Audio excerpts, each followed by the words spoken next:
আজরাইল আইছে পূর্ণিমার রুল নাই, উল্টা হাতে আজরাইলের রুল উঠান দিছে।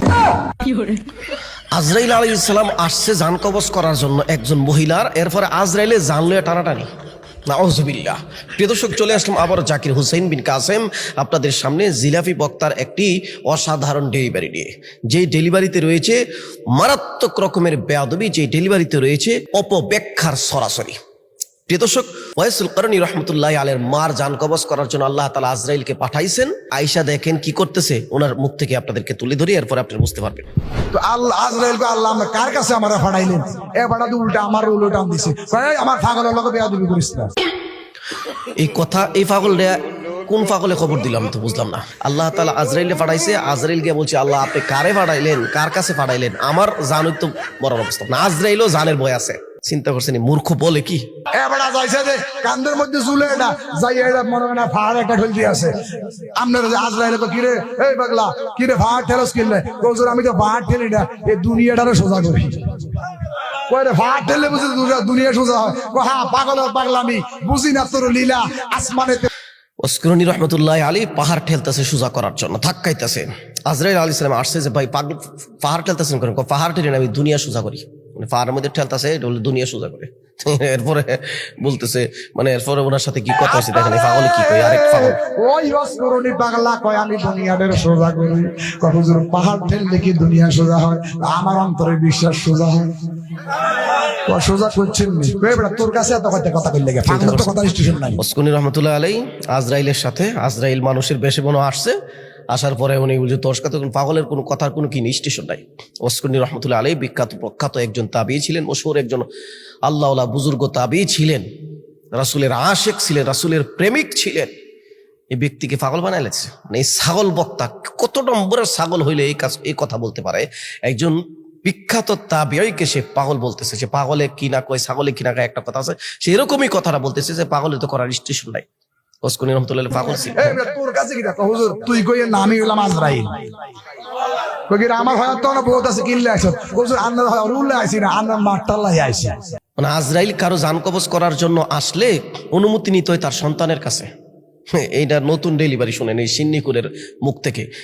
কি আজরাইল আইসা তার সন্তান আদিরের বিশ্রে বার করে, আয় তোর বাপের, তোর মার, তোর দাদার জান কবজ করার জন্য আল্লাহ তাআলা আমার পাঠাইছে। অনেক কি কস তোরা?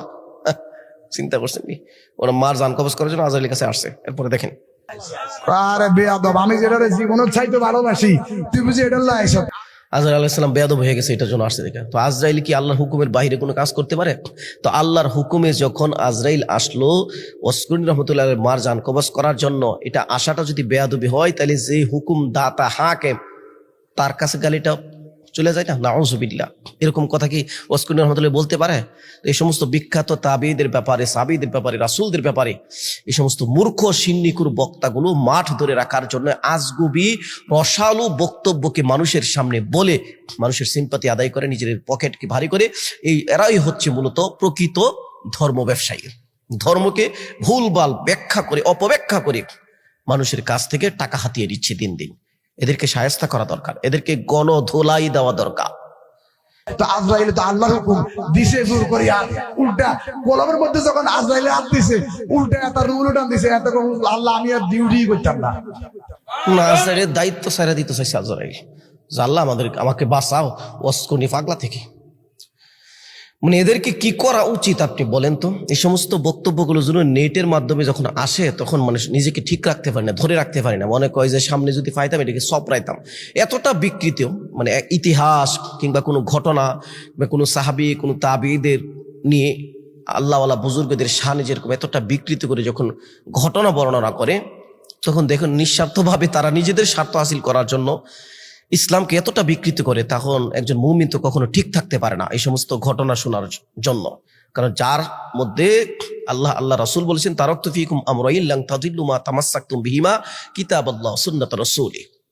যেখানে কুরআন হাদিস রেখে গেছেন, যেখানে ফিকা রেখে গেছেন, এই সব কিছু থেকে এগুলোর মধ্যে যখন কোনো কিছু ভিত্তি না থাকে, এই আজগুবি বানোয়াট কাহিনী যদি এই 2024 সালে এসে আমাদেরকে শুনতে হয় এবং আমাদেরকে বিশ্বাস করতে হয়, তাহলে পৃথিবী কতটুক আগায় গেছে আমরা বুঝবো কি করে? তো এবার রুডাও লইয়া আবার মায়ের দেহের মধ্যে ঢুকিয়ে দিছে। ওই অষ্টকর্ণী পাগলা ডাক দিয়া কয়, আল্লাহ আমার মায়ের হাত বাড়াইয়া দাও। অষ্টকর্ণী রে, তুই যতদিন পর্যন্ত অনুমতি না দিবি ততদিন তোর মায়ের রূপ কবজ করবো না। নাউজুবিল্লাহ। পৃথিবীতে সমস্ত নবী রাসূলদেরকে আল্লাহ তাআলা মহদত দিয়েছেন, রুখসত দিয়েছিলেন, আপনি চাইলে দুনিয়াতে আরো থাকতে পারেন, কিন্তু কোন নবী রাসূলগণই থাকার ইচ্ছা করেন নাই, চলে যেতে চেয়েছিলেন। চলে যেতে চাইলেন, আল্লাহর ফায়সালার উপরে সন্তুষ্ট ছিলেন। তারা ছিলেন নির্বাচিত, আল্লাহর মনোনীত বান্দা। মুসা আলাইহিস সালামের ব্যাপারে কাহিনী আছে বুখারী শরীফের হাদিস। আজরাইল আলাইহিস সালাম আসার পরে চপাটাঘাত করছে, মানে থাপ্পড় দেওয়ার চক্ষু, এটা তো হাদিস দ্বারা প্রমাণিত। অন্য কোন নবী রাসূলগণের ব্যাপারে আর কোনো ঘটনা নেই। তারা সকলকেই সুযোগ দিয়েছেন, কিন্তু সকলেই নির্ধারিত সময় চলে গেছেন। মুসা আলাইহিস সালামকে সময় দিয়েছিলেন, তিনিও পরবর্তীতে যখন জানলেন যে পরবর্তীতে যেতেই হবে চলে, তখন তিনি বললেন এখনই হায়াত শেষ করে দাও। তো উনি সময় মতো চলে গেছেন। আল্লাহ রাসূলকে রুখসত দিয়েছেন। আল্লাহ বিদায়ী মসজিদ নববীতে তিনি এই বক্তব্য দিয়েছিলেন যে আল্লাহ পৃথিবীর সমস্ত ধন সম্পদ একজন বান্দাকে, আল্লাহ তাআলার মনোনীত বান্দাকে দিতে চেয়েছিলেন। তিনি সবকিছুকে ছেড়ে দিয়ে আল্লাহর দর্শন, আল্লাহর দিদার লাভকে বেশি পছন্দ মনে করেছেন। আল্লাহ রাসূল আল্লাহর সান্নিধ্যে যাওয়াটাকেই বেশি পছন্দ মনে করেছেন। অর্থাৎ সময় মতো তারা রুখসত দেওয়ার পরেও সেই রুখসতকে গ্রহণ করেনি, তারা চলে গেছেন আল্লাহর দিদারে।